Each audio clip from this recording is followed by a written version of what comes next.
Hello friends, आज है मेरे पास FGS V3 और ये गाड़ी 20,000 किलोमीटर चली है। लेकिन इसका सिचुएशन कुछ ऐसा है, ये गाड़ी वाइट स्मोक दे रही है।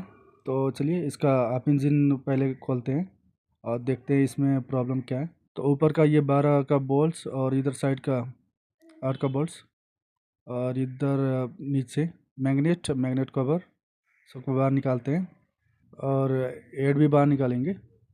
ये आ गया हेड और इसके नीचे होता है सिलेंडर, सिलेंडर को ही बाहर निकालेंगे और देखते हैं इसका पिस्टन और रिंग्स। तो इसका पिस्टन देखते हैं, ये इसका पिस्टन और रिंग्स। तो इसका जो ऑयल रिंग होता है वो डाउन हो गया, लेकिन पिस्टन ठीक ठाक लग रहा है। आपको दिखाते हैं इसका ऑयल रिंग। ये रहा इसका ऑयल रिंग, ये पतला हो गया है, घिस चुका है और इस ऑयल रिंग के कारण ही वाइट स्मोक का प्रॉब्लम क्रिएट हुआ है इसमें। ये रहा इसका कंप्रेशन रिंग जो कि अभी भी फ्रेश है, लेकिन इसमें जो इसका ऑयल रिंग है ये डाउन हो गया है। तो चलिए इसका आप इंजन का काम करते हैं। तो सबसे पहले यहाँ पे हेड का काम करेंगे। ये रहा हेड और तो सबसे पहले इसमें वॉल्व डालेंगे, न्यू वॉल्व।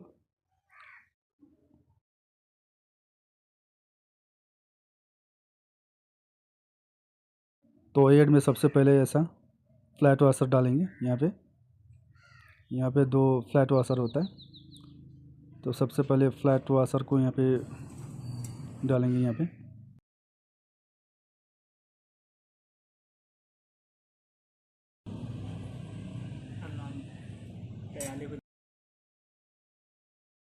और फ्लैट वाशर डालने के बाद में इसके ऊपर से आएगा ऑयल सील।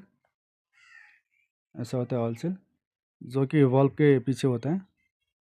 और ये जो हेड में इंजन ऑयल होता है उसको कंबशन चैम्बर में जाने से रोकता है, अर्थात इंजन ऑयल लीकेज को ये कंट्रोल करता है। कभी कभी इस ऑयल सील के कारण भी गाड़ी वाइट स्मोक देती है। तो इस ऑयल सील को केयरफुली डालें यहाँ पे। इसके बाद में वॉल्व डालेंगे और इसका जो गाइड होता है वॉल्व गाइड उसको चेक करेंगे पहले। ये रहा बड़ा वाला वॉल्व और ये इंटेक साइड में होता है बड़ा वाला। इस बल्ब को थोड़ा सा लुब्रिकेट करेंगे पहले और इसका जो गाइड होता है यहाँ पे इसके अंदर इसको चेक करेंगे।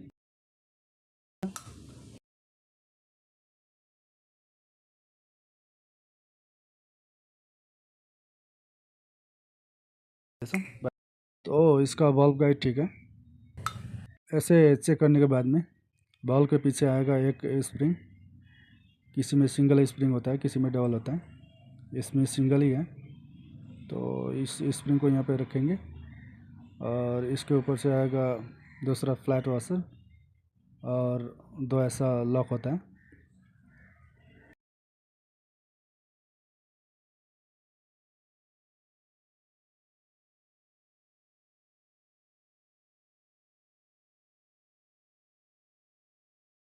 सिंगल स्प्रिंग में आप इसे हाथ के मदद से लॉक कर सकते हैं, या आपके पास में अगर ऐसा कुछ आइडिया या टूल है तो इसको आप लॉक कर सकते हैं। ऐसे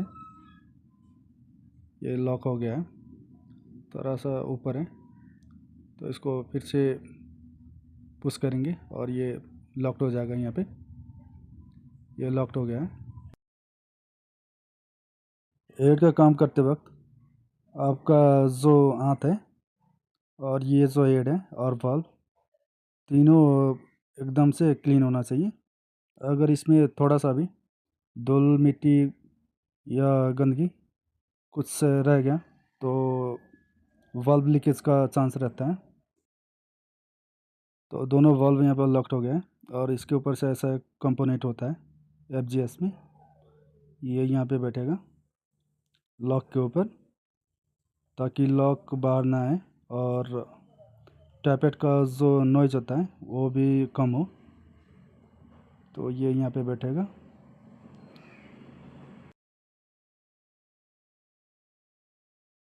तो हेड का काम ऐसे ही होता है, किसी में 2 वाल्व, किसी में 3, किसी में 4 वाल्व होता है। लेकिन इसमें दो ही था, तो दोनों को मैंने लॉक कर दिया यहाँ पे। अब इसके बाद में रिंग पिस्टन को देखेंगे। ये रहा इसका पिस्टन, और इसमें एरो का जो ये मार्क है, इसका मतलब होता है एग्जॉस्ट। तो ये मार्क एग्जॉस्ट के साइड में रहेगा, किसी में इन लिखा हुआ होता है। अब देखते हैं रिंग्स को। ये तीनों ऑयल रिंग्स है, और ये कुछ ऐसे बैठता है। और ये दोनों कंप्रेशन रिंग है, टॉप 1 और टॉप 2। यह इसका पुराना वाला ऑयल रिंग, और ये रिंग घिसने के कारण पतला हो चुका था, जिसके कारण वाइट स्मोक मार रही थी गाड़ी। लेकिन इसका जो कंप्रेशन रिंग है, आपको दिखाना चाहूँगा। ये फ्रेश था। तो इसमें चलिए अब डालते हैं पहले ऑयल रिंग्स। ये रहा इसका एक्सपेंडर रिंग।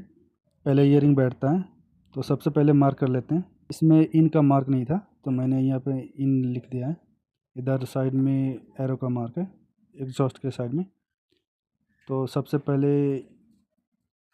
एक्सपेंडिंग रिंग यहाँ पे बैठेगा, जहाँ पे मैंने 1 लिखा हुआ है। और दूसरा वाला जो रिंग है, नंबर 2 रिंग, इसके अपोजिट में रखूँगा, ऑयल रिंग होगा। और तीसरा वाला जो है 1 के साइड में यहाँ पे बैठेगा, नंबर 3। और नंबर 4 रिंग यहाँ पे रखूँगा इंडेक्स साइड में, जहाँ पे मैंने इन लिखा हुआ है।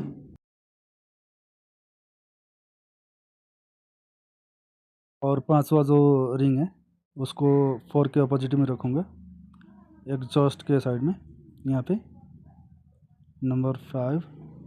तो ये है मेरा सेटिंग रिंग्स का। मैंने रिंग्स को 45 डिग्री और 22.5 के हिसाब से रखा हुआ है। आपका अपना तरीका हो सकता है, लेकिन ये है मेरा तरीका। तो सबसे पहले यहाँ पे आएगा एक्सपेंडर रिंग, और ये बैठेगा जहाँ पे 1 लिखा हुआ है, इसके सामने सबसे पहले ये बैठेगा एक्सपेंडर रिंग यहाँ पे।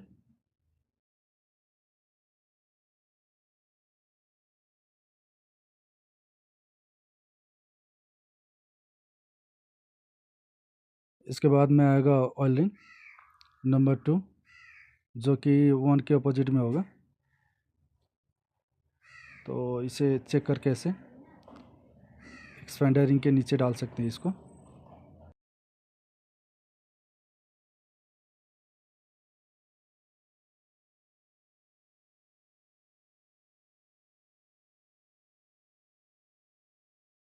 अब इसके बाद में नंबर 3 आएगा, और ये नंबर 3 यहाँ पे बैठेगा। यह भी ऑयल रिंग है, इसको यहाँ पे रखूँगा 1 के साइड में, यहाँ पे बैठेगा इस ऑयल के सामने सामने, और एक्सपेंडर रिंग के ऊपर।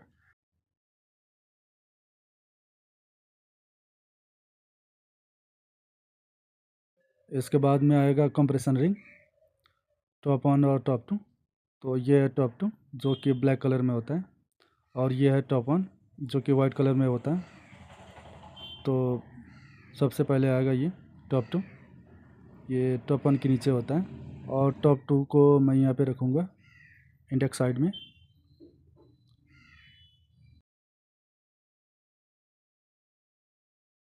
और इसके बाद में आएगा टॉप 1, जो कि सबसे ऊपर होता है, और इसको टॉप 2 के ऑपोजिट में रखना है, यहाँ पे एग्जॉस्ट साइड में।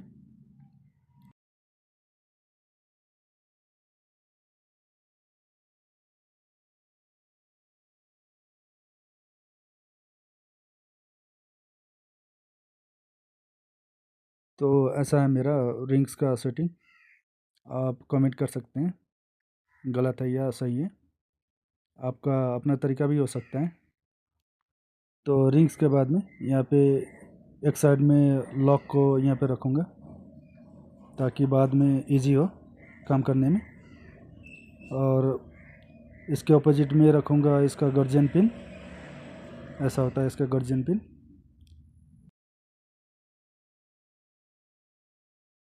इसके बाद में चलिए इसका जो कनेक्टिंग रॉड होता है, उसको चेक करते हैं। इसका कनेक्टिंग रॉड ओके है, क्योंकि गाड़ी टोटल 20,000 किलोमीटर चली है। पिस्टन को यहाँ पे जोड़ना है कनेक्टिंग रॉड के साथ में। ऐसे गर्जन पिन को पुश करेंगे और ये लॉक हो जाएगा यहाँ पे। और इसके ऊपर से अब रखना है दूसरा लॉक।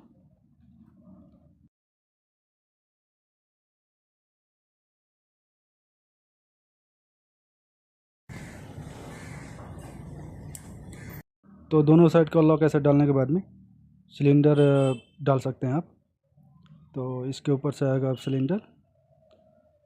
इस FGS में पिस्टन में सिलेंडर डालना एकदम ही ईजी है।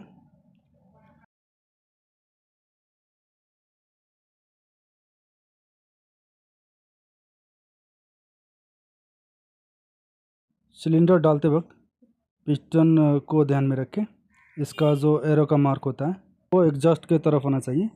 अगर इन लिखा हुआ है तो इनटेक साइड में रखें इनको।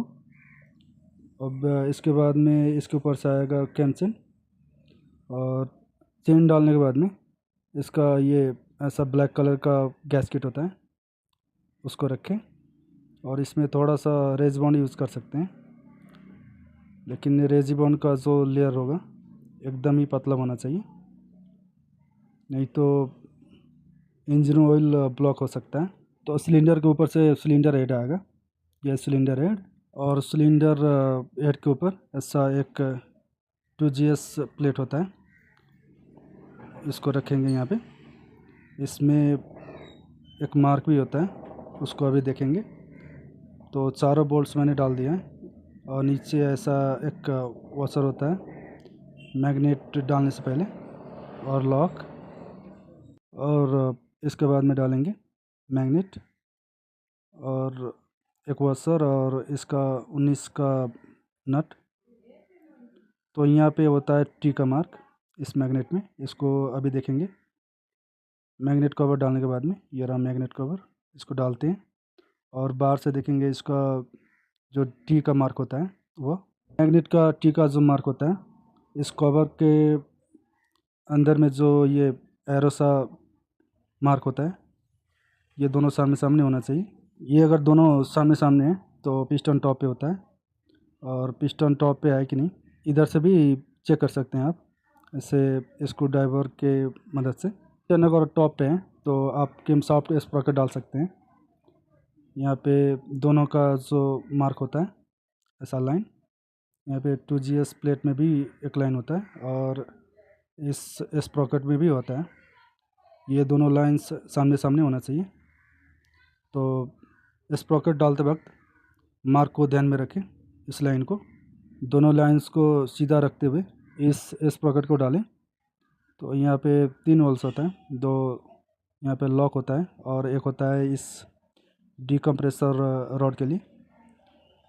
तो ये डिकम्प्रेसर रॉड यहाँ पे इस सोल में बैठेगा और इस स्प्रॉकेट के साथ में ये लॉक होगा।